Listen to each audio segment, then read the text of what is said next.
walk the path of recovery and to ensure resilience, we must espouse a 3P approach. That is preservation, protection, and prudent management of public resources. The challenge of our country begins with the way we use public resources. That's why I'm recommending that 3P approach. I came here specifically to ask you, Mr. Chairman, when is ISPAC going to join the war against corruption?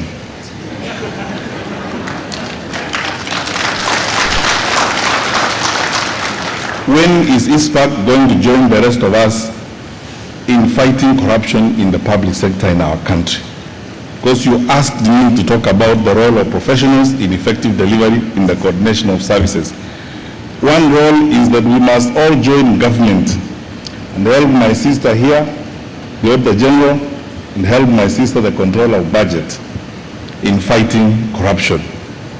We will not preserve, we will not protect, and we will not prudently use public resources if we do not stand up and fight corruption in public service. The challenge of this country, let me be frank with you, my brothers and sisters.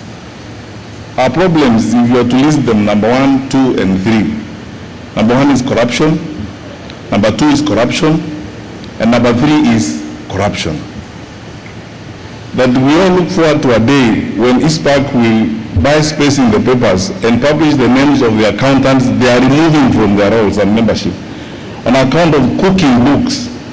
Because the problem that Dr. Margaret Nyakanga deals with in county governments is not caused by ordinary people who sell sugarcane and sweet bananas in Suneka. It is caused by accountants. The people who cook books are your members, are the ones who go to solve these problems.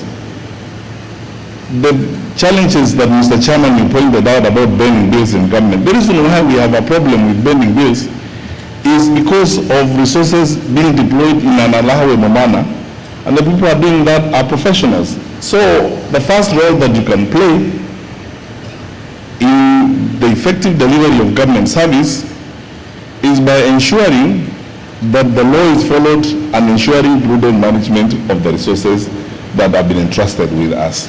But I think if you resolved as members of this profession that you are going to stand up for your country, for the protection of the resources of your country, we will do a lot better than we have done in the past. Number 2, if you look at the implementation of government projects across the board, I've never had this opportunity, now we'll talk about it today.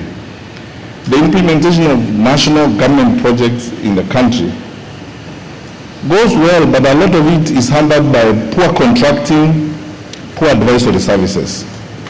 The contracting is done by professionals. It's in most cases lawyers, in most cases financial experts like yourselves.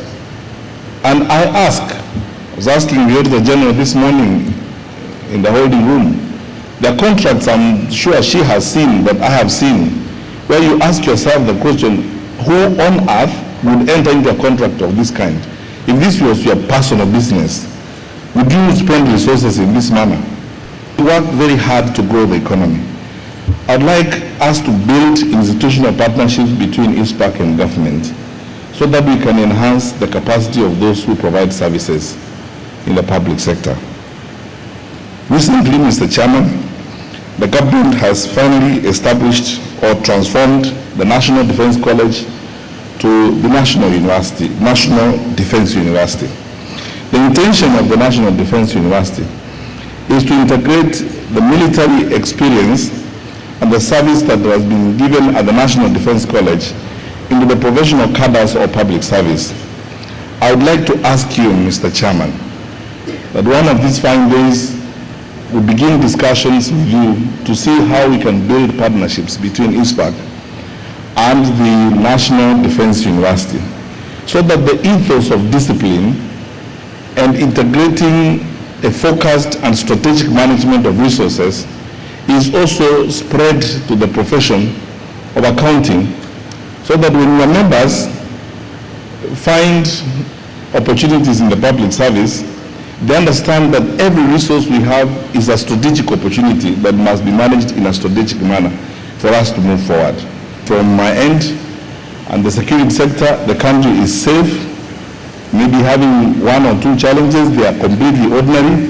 We are prepared to support the IEBC to conduct elections. Government does not conduct elections. Elections are conducted by an independent institution called IEBC.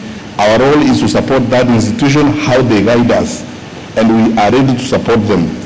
Please let's go forth and exercise our democratic rights to choose the leaders that we desire to have. But as we choose them, let us remember, in my view, the main platform in this country's election this year should be use of resources, integrity, and how we are going to fight the war against corruption if we are going to move forward.